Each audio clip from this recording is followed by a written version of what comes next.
you're hosting from London. So we've been in New York yesterday, and without any delay of air transfer and queuing and waiting and having coffee and in weird lounges, we smoothly just arrived in London, and looking forward to this 45 minutes together with you that we're having ahead. Marcus. Thank you.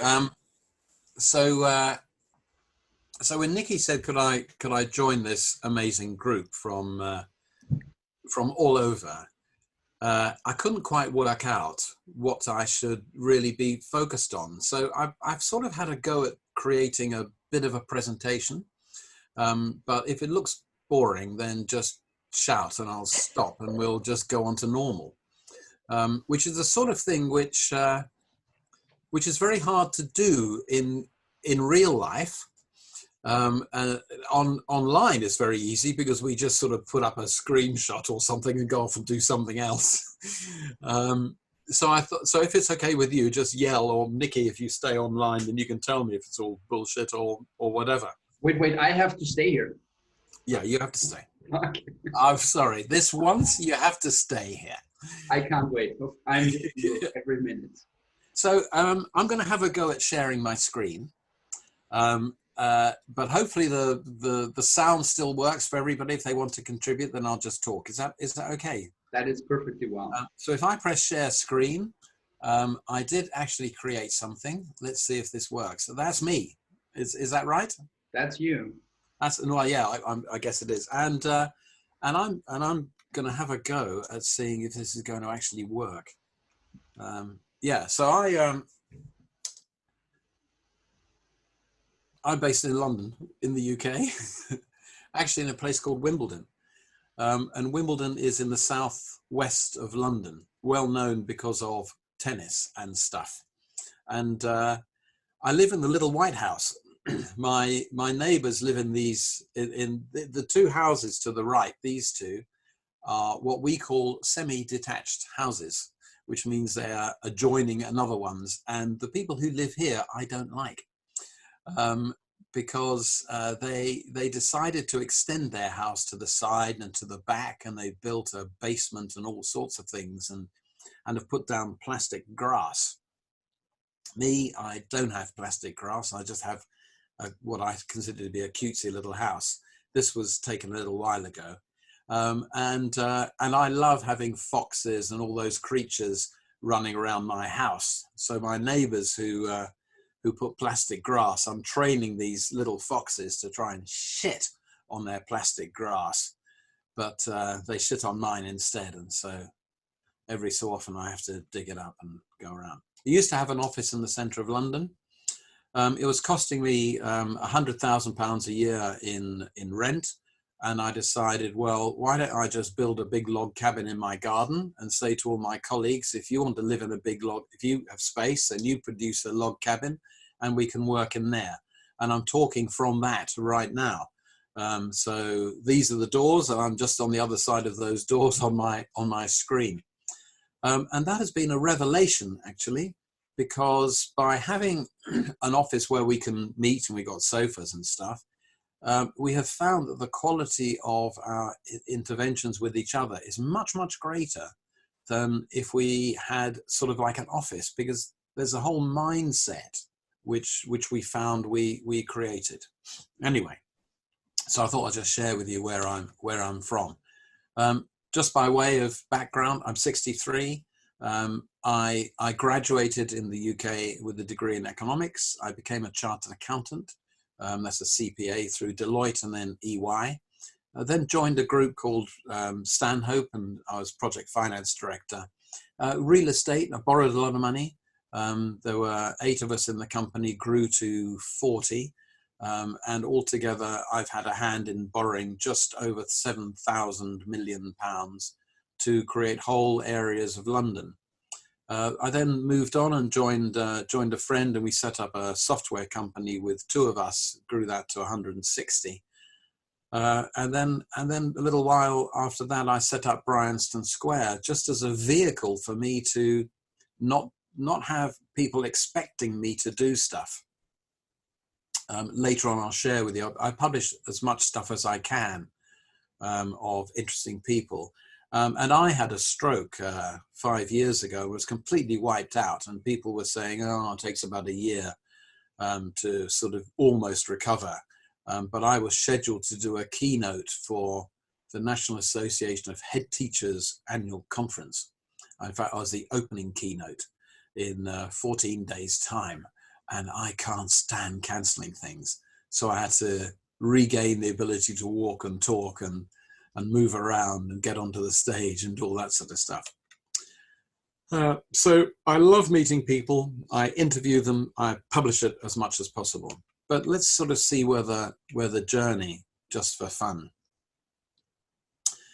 Having a background in finance, and then being involved in real estate, and then being involved in tech, I got asked to go to a new school opening. And I was shocked at what a shitty building it was as a new school building. And I thought, right, I have to make new schools better, because I know about finance, I know about architecture, I know about buildings, and I know about tech. So surely we can build better new schools. And that took me then into realizing that why we don't have very good schools, very good new schools, the head teachers don't know what could be. They're caught up in the whole mindset of what a school is. And so I thought, well, you know, the reality is you've either got to conform, and schools are really about conforming organizations, you know, do as you're told. Sit down when I say, stand up when I say, do all this sort of stuff. Here is the curriculum which I have decided for you, and I will deliver it to you. So we have a lot of kids being taught stuff which they don't really know why they need to learn. And a lot of teachers don't know what you can do with what I'm teaching you anyway. And at the end of a period of time, we test you largely to see what you can remember, which just seems crazy. And when I say to teachers, is there no better way? They go, yeah, well, we have to do this. You know, we have to follow the rules. So it's sort of like a whole set of regulatory stuff about conforming. And I decided I was going to do the right thing, which means if I think new schools are a bit shit, I'm going to try and see if I can intervene in that. And amazingly, I've had a hand in £5,000 million of new schools, which seems ridiculous. Although along the way, everybody said, you can't do this. So I'll just share with you the thinking. In our country, UK, schools, you know, here's one from 1864. This is Piccadilly Circus in 1875. This is a school in 1875. So this is how you are educated to take part in that world. And just moving on, you know, here's a school in 1904, and here's a British school in 1932, and here's one in 1947, and here's one in 1965, and here's one in 2007, and here's a university in 2014, and here is a school in 2019. It hasn't changed. The chairs might have changed from wood to plastic, but they're still sort of at the front. There's a whiteboard instead of a chalkboard, but basically they haven't changed. And we still do things like this. This is examinations in my country. We've put the fear of everything onto kids. Is this really it? Is your future going to be determined by what you can remember in the 2 or 3 hours, isolated from your colleagues by a 1 meter radius gap between you? I mean, is this really it? So I thought, well, we've got to do something. So the first thing which I tried to do was to enlighten teachers. So I started saying to teachers, look, the world has changed. This is not the world today.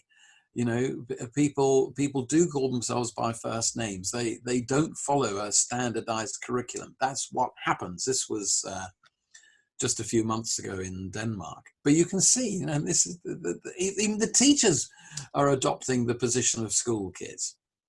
So I thought, well, okay, let's start making schools better, new schools better. Well, there's one, and there's another one, and there's another one, and I'm trying to make them slightly more interesting. And as I said, oh God, I've gone through about 800 schools, which I've sort of helped create, just by saying to people, does it really have to be like this? And what takes place is a hell of a lot of meetings, and there's a hell of a lot of meetings where a lot of people argue their point without really much knowledge.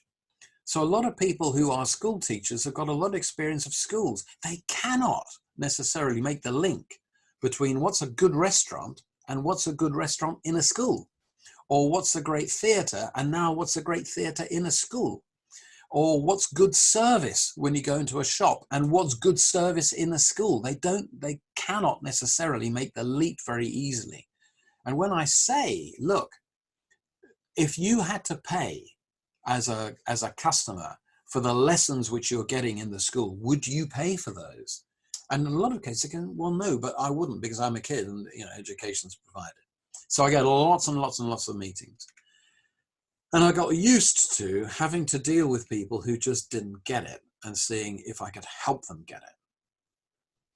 So at the same time, I started working with students, and I thought, okay, let's eliminate the interface, which is the teachers, and let's just work with school kids. And I'll also train some teachers. Oh, and by the way, I'll also get involved in TEDx and lots of other stuff. So I'll just show you very quickly what we do. It's no different really to what goes on. I'll do a kickoff presentation to some kids about where the future could be, and then we'll peel off a few and just get them to be a team. In this case, we've got the head teacher, and so let's just get the kids into a team. And we'll do some diary rooms where they go into a quiet space and just record stuff about themselves, and then they might find out about each other and all that sort of stuff. And then we'll take a dozen, we'll go off and meet interesting people. Tend to be 5 people on the same day. Huh? Sounds familiar?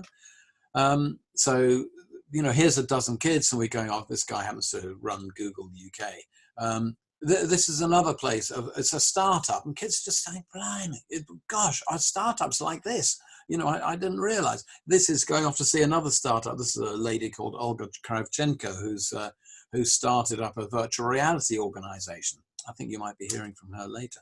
There's kids, when they realize that actually you can start things up from scratch and do stuff, it becomes amazing, because they don't get taught this in school. Then we have lunch. We'll meet 2 people, then we'll have a real lunch, and we'll talk to the chef about, you know, what's food all about and how does that work, which interfaces quite nicely with the words which we were having yesterday about what is locally sourced, good quality food in a great place. And then the kids go, wow, this is so much better than what we do. And then we'll meet a few other people.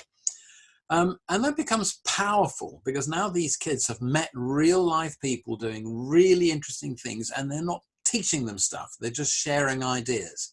So we'll be back in the school and we'll share that sort of stuff with the kids. And then we'll work with them on how they sort of present that to each other. And then we'll say, oh, by the way, we'd like you to present that back to the rest of your school. And they say, when? And we say, oh, about 14, 15 minutes. What?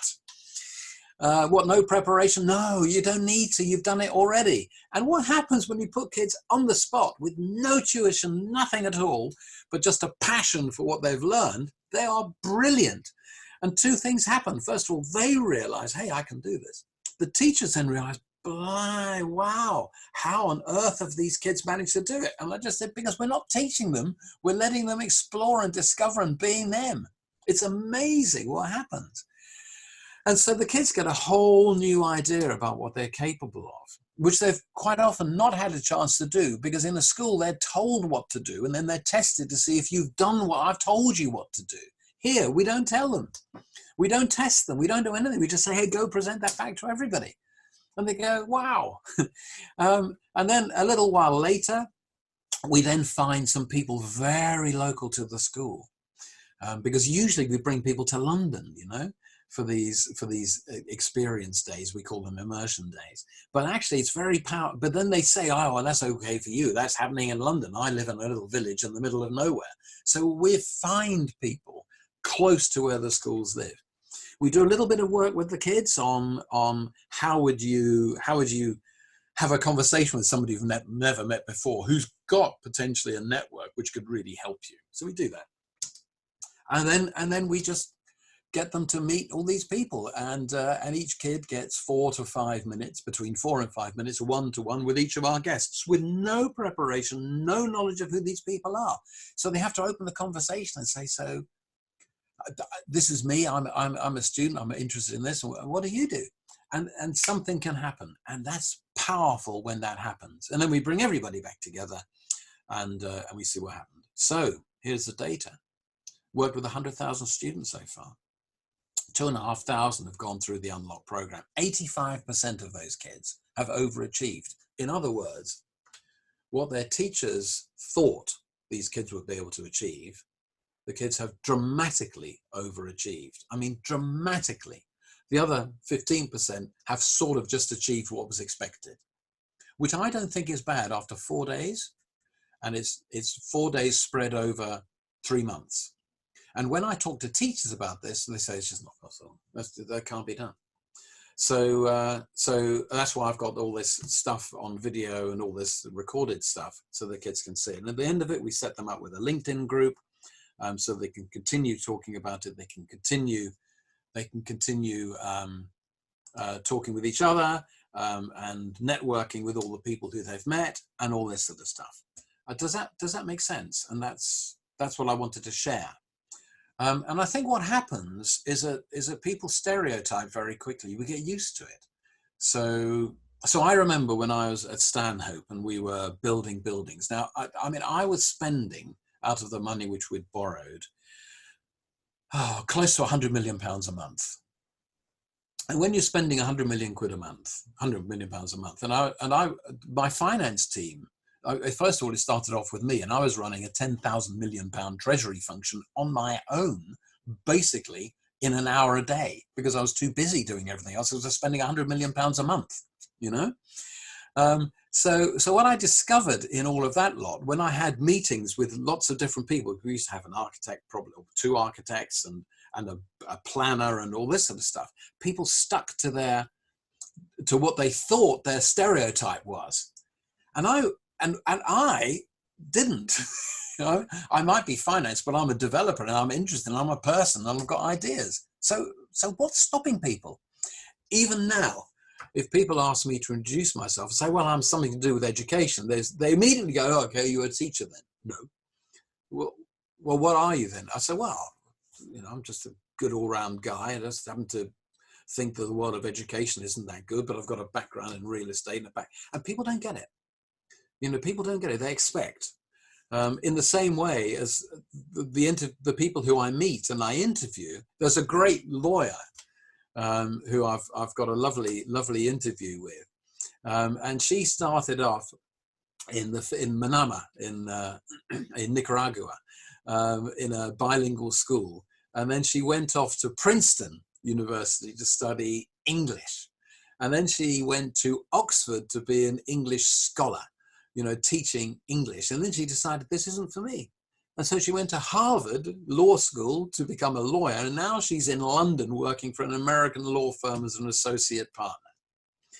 It doesn't happen like that, does it? Except it does. Except the world of education, if you're not careful, tries to push you into this is your qualification. This is what you can do. So I'm very fortunate that I'm in the UK in our business environment, because anybody can set up a company. It costs £2. If you want to buy one which is already set up, it might cost you £100. There are very few regulations. You don't have to be certified in anything. You can become, okay, if you want to call yourself an architect, you have to be a member of 2 associations of architecture. But you can call yourself a designer. You don't have to be qualified in that. You can set up a school. If you're working with kids, you have to have something which is to make sure you're not immoral. So there's something called disclosure barring service, just to make sure that you're not a paedophile or a criminal. But otherwise, you can set up a school. If you want to get state funding, then it has to be sort of recognized, and you have to go through a lot more hoops and hurdles. But you can just set up a school. You can set up a company. You can do whatever you like. If you set up a limited company, then there's a requirement to reduce it. But I love that. And when I travel and I hear people having to talk about the regulations, I go, good grief, how on earth do you get through this? So I come from an environment which is relatively free to do sort of, not quite what you like, but there are very few regulations around us. And I love that. So that's me. Does that make a degree of sense? So I like breaking down the stereotypes I love talking to people. I love asking the questions, why? I think that's the most powerful question there is. And you can get, quite often people can run out of what to say once you've asked them about 5 whys. So I love that, to really get to the bottom of it. Marcus, I have a question, because, we had so many conversations about what you're doing, and I didn't invite you because I love you, because love is something very individual. That might not be true for 6 others. I invited you to speak here today because I think that so since I've been following TED, and of course before that, but since I've been following that, this is in front of my face, conversation about the future of education. And everyone's talking about how the school system and education systems are fucked up, and how miserable they are, and how we're doing the same. You just shared how we're sitting the same for over 150 years, I think, 170 years is right when we start with school.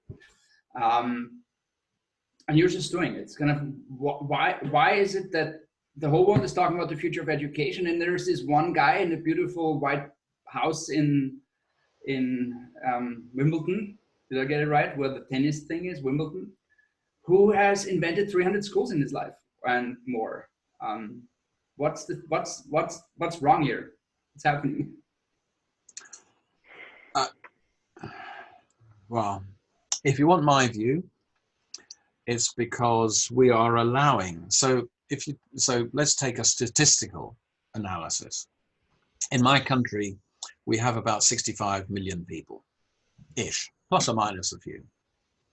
We've got about 600,000 people, maybe 700,000, who are involved in the world of education.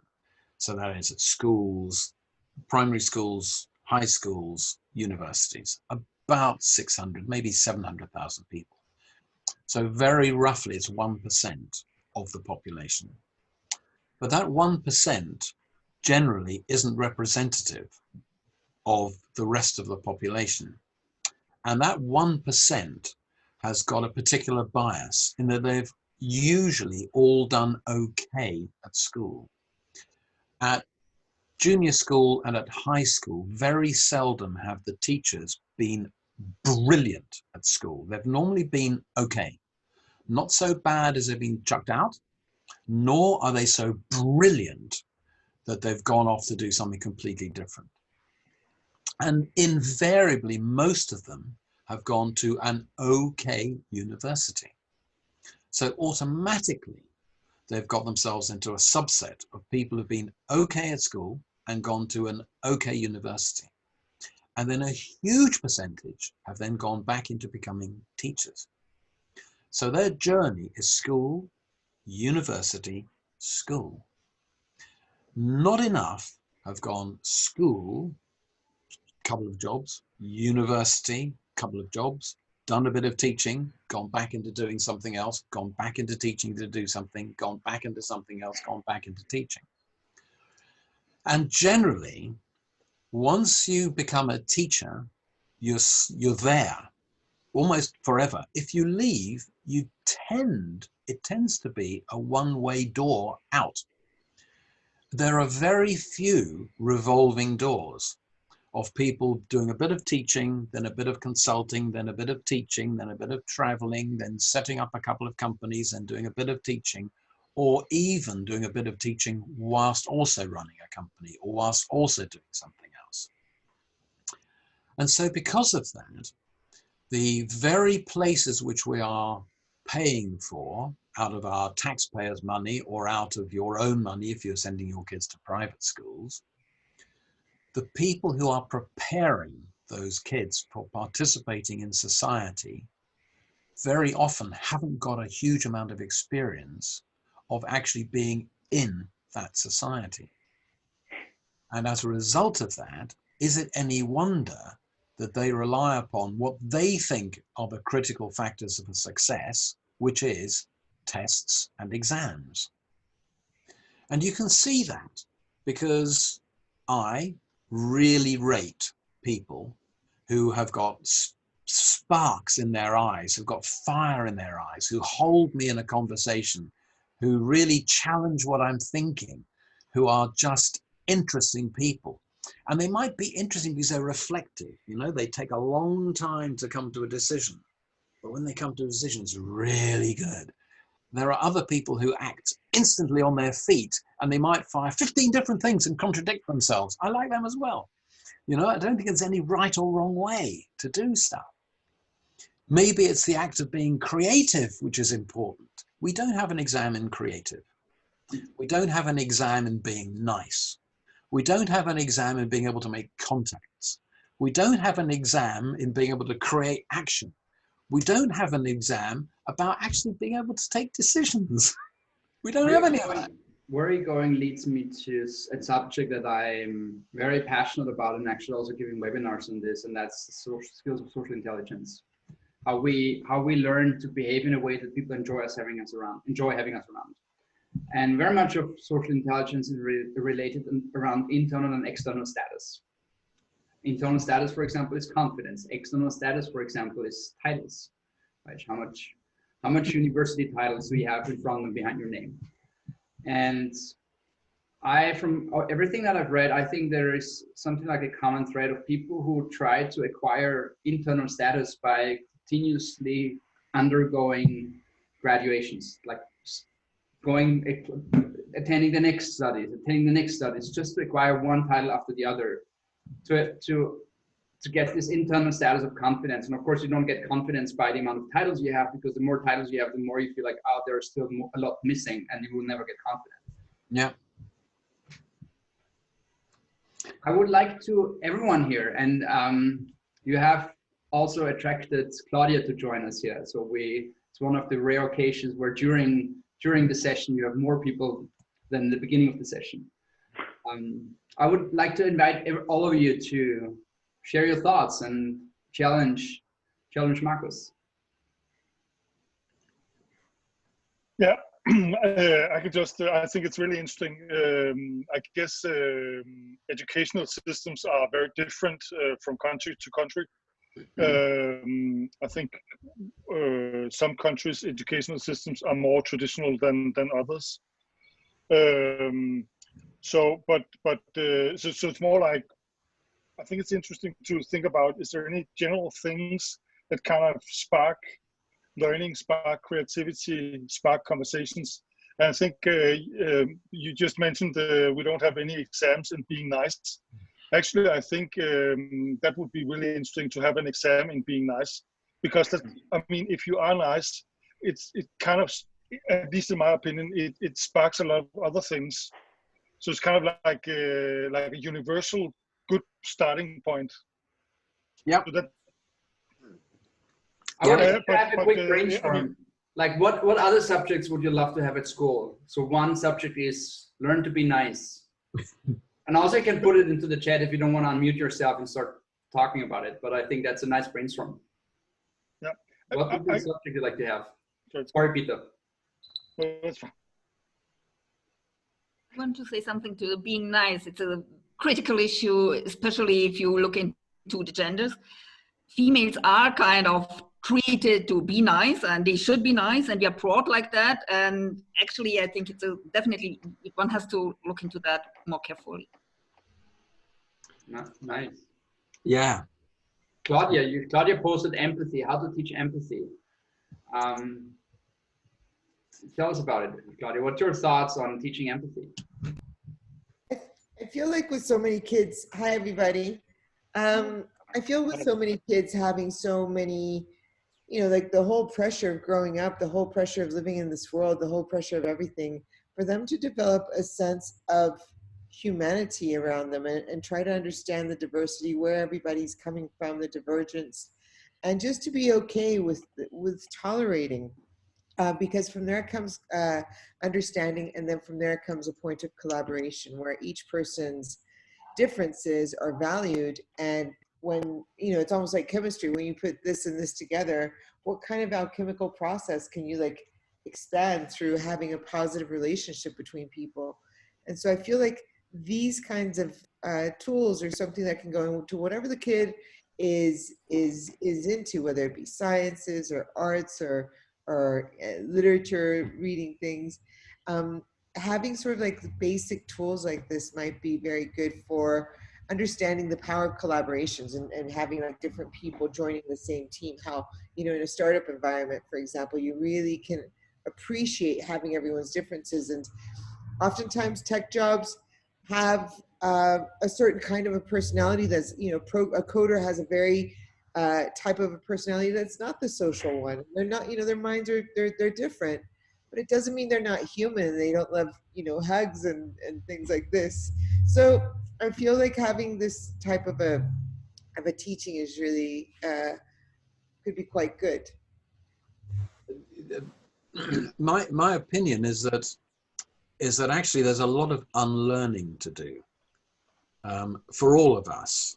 The advertising industry in a lot of countries is finding that it's become a bit of a stereotypical type of industry by awfully driven people trying to promote products to the general public, which is not the same. And there tends to be not a lot of diversity in the advertising industry, which is why so much is so much the same. And when I was talking to a bunch of people running major advertising companies about, well, why don't you get diversity? Do you know, one of them was saying, well, how do we do that? Because the sort of people who read our publications aren't diverse, so they don't apply to us. And I said, well, you know, maybe that's at the heart of it. Maybe what you're doing is accidentally, just the whole way in which you position yourself is putting off the very people you want to recruit. And so I'm guessing the same thing happens with startups, because a startup wants to have a diversity, and yet that diversity has to come from people who are prepared to be bootstrapped, or to bootstrap themselves, not get paid a lot of money, not even have very much status for a while. And yet the whole education process is about stability, get a good job and stick there. You know? And so we have to undo that, except the very people who are teaching that are all taking the easy option of a job where they've got a sort of like almost a guarantee for life. You very seldom find educators being risk takers. And so they won't say to kids, go and be a startup, go make the world change. They will say that, and they'll say, go join a big company, which is making the world different. I mean, there's also the fact that it is not very attractive to be a teacher, right? Ken Robinson brings it so nicely in his first TED Talk, where he says when he's ever invited and the person sitting next to him learns that he's a teacher, you can read from his face that the person thinks like, why me? Why do I have to sit next to the teacher? One thing that came to my mind when I was just listening to you is a conversation that we had last week with Sini Ninkovic, 2 weeks ago. And he wrote a study about the war on attention on social media. And in his research, he figured out that the average attention span of Gen Zs is 7 seconds. So now you can say, okay, if I want the attention, I have to be attractive as a teacher. I have to be a good teacher. So I have to be good at designing intrinsic motivation to listen. But I've stumbled across, as a speaker coach, I've stumbled across so many people in my life who have really something to say, only that they're not skilled in storytelling, articulation. But if you listen to them, it's so worthwhile. So I think it's a little too easy to delegate to this articulation skills of a teacher to make a subject interesting, to increase the attention span, or to stretch the attention span over 7 seconds. And I'm curious, what do you think about this? I mean, is this something you can teach? Can you teach attention span? What's your take? I think you can teach teachers in giving students an understanding as to why this might be useful for them, as opposed to, I'm now going to teach you Pythagoras's theorem. You know, why is that useful? Because I'm guessing the reality is that a lot of us have got taught stuff and we didn't know at the time why I might want to, even other than the fact that there might be a test on it, you know, which is not really a strong motivation. So the question is, do teachers plan their time to teach the subject, or do they insert a bit of time to plan how to say to students that this is useful for you? And I think that's the problem. So what is it and why is it that kids learn how to play Fortnite, but nobody's teaching them? Why do they learn that so fast? And it's not because there's an exam in it, it's because there's a purpose. And a lot of teachers just fail to do that. And sometimes the examples they give are examples which might be interesting for them, bearing in mind that they did okay at school and they might have did okay at university, but might not be okay for a 16-year-old who's living in a crack house in South London and his parents have just split up. And there's a drug dealer who's asking him to sell more drugs, and he can make £10,000 a month out of selling drugs.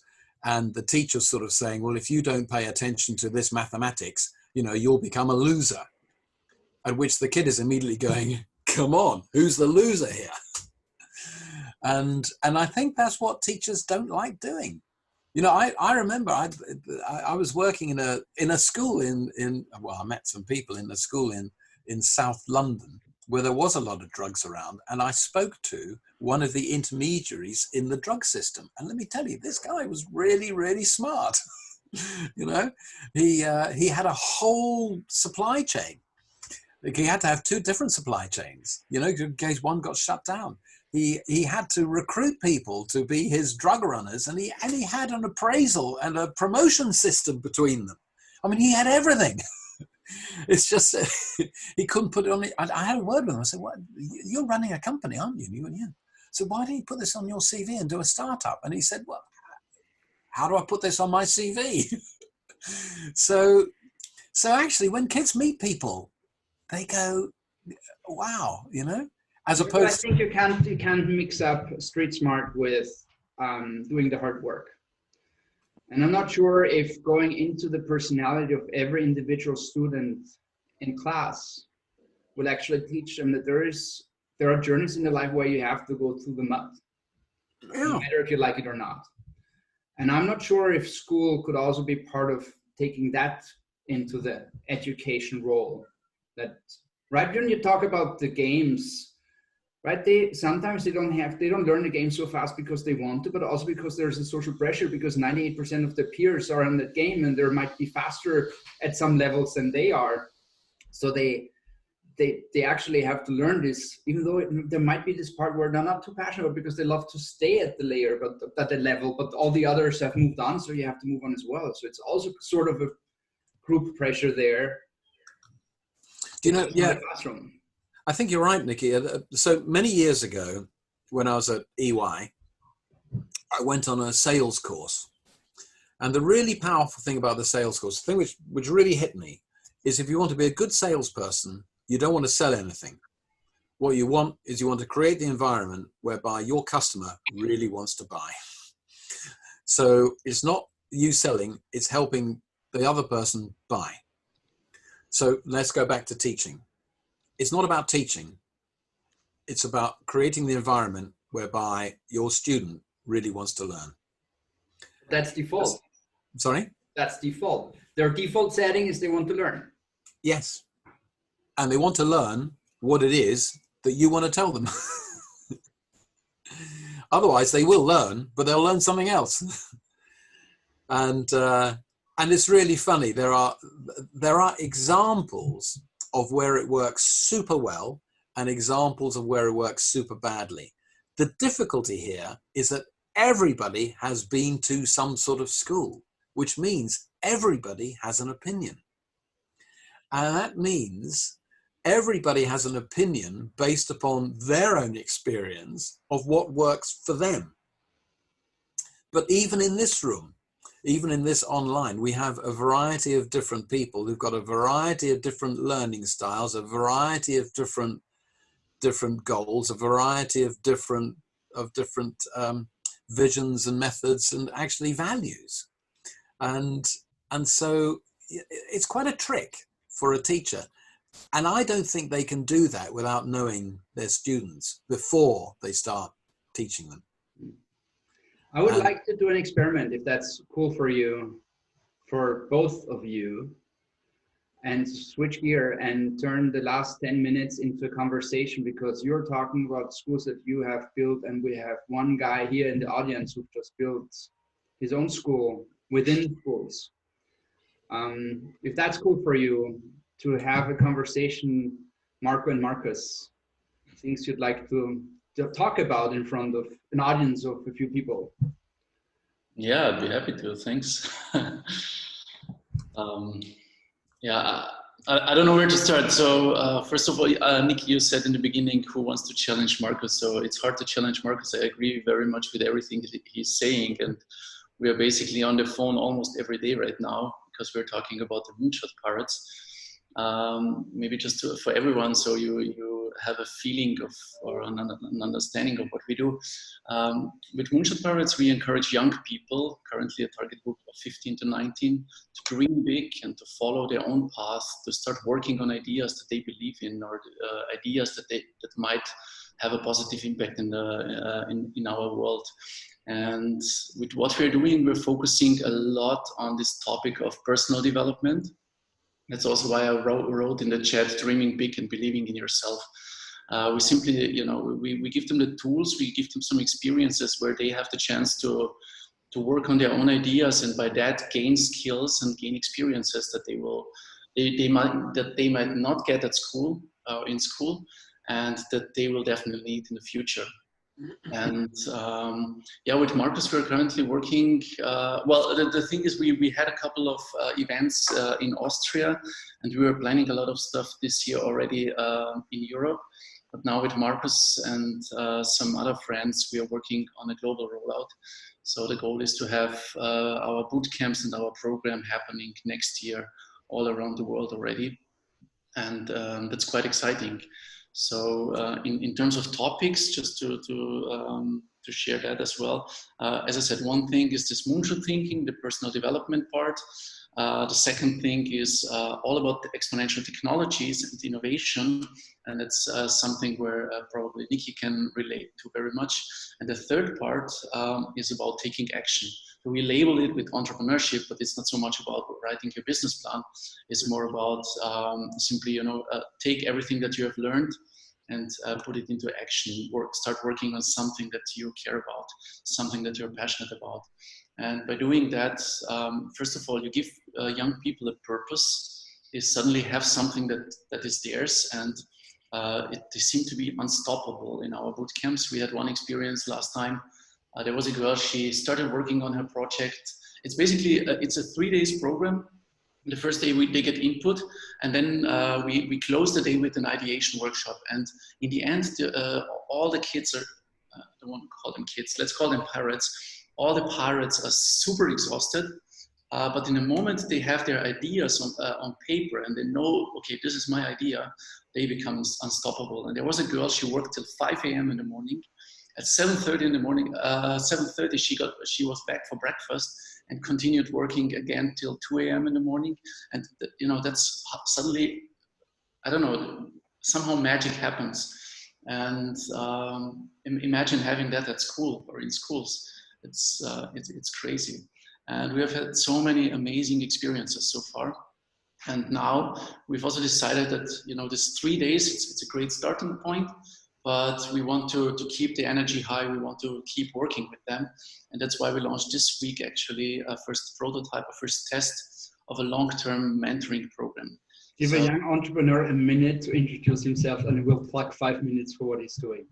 I love what you do, and I totally understand that you want to take this full attention that you have into plugging the Moonshot Pirates program, and it's amazing, and I am so thankful that I can be part of this.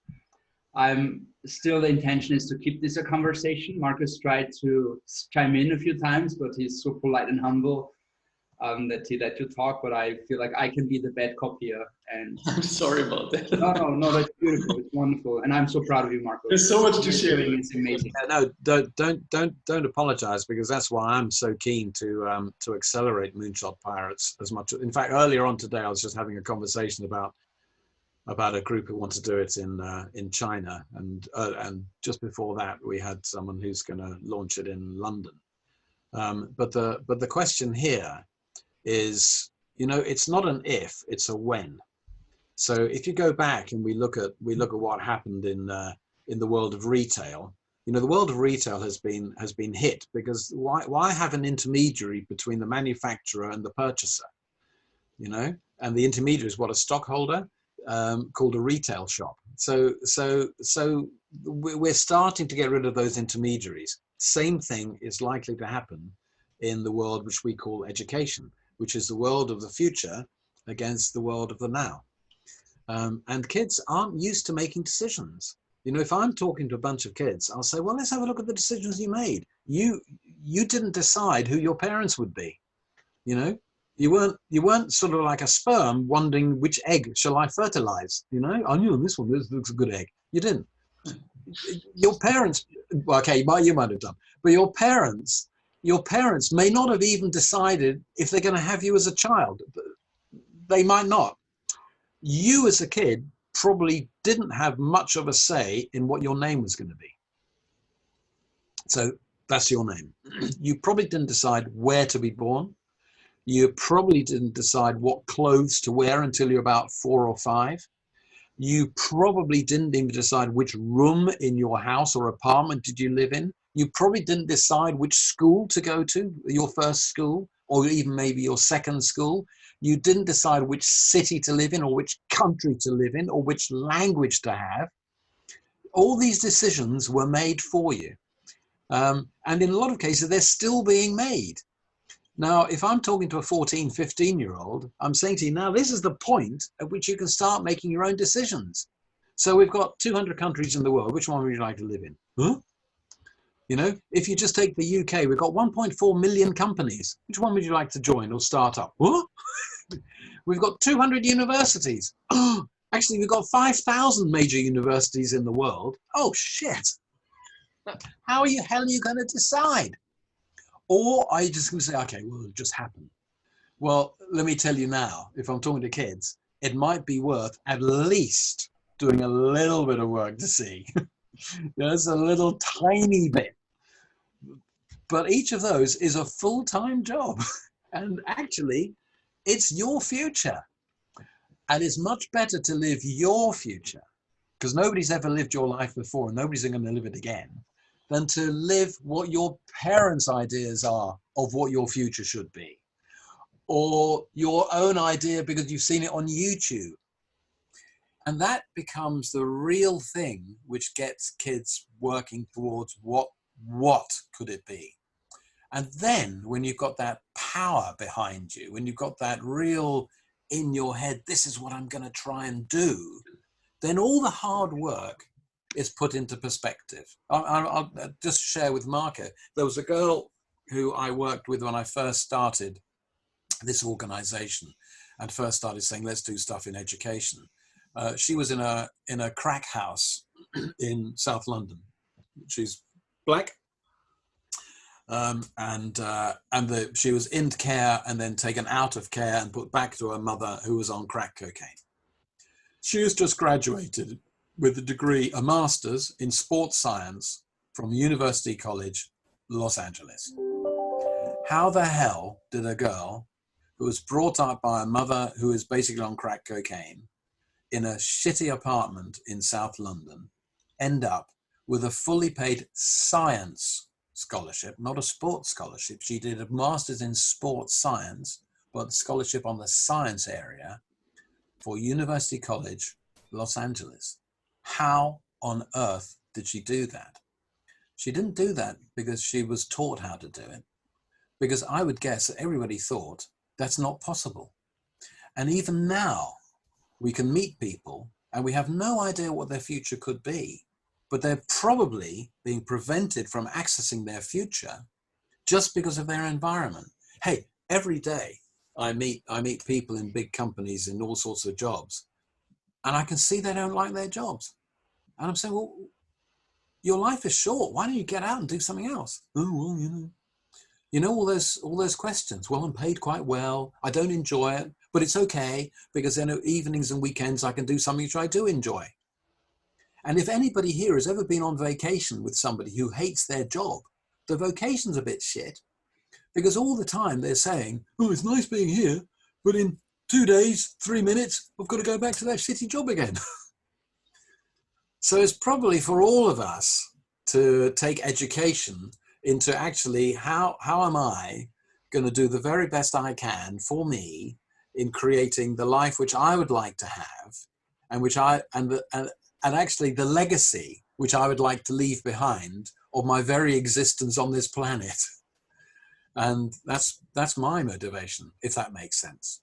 And I love to leave this as a closing word for this wonderful session, Marcus. Thank you so much. Marco, thanks for your guest appearance.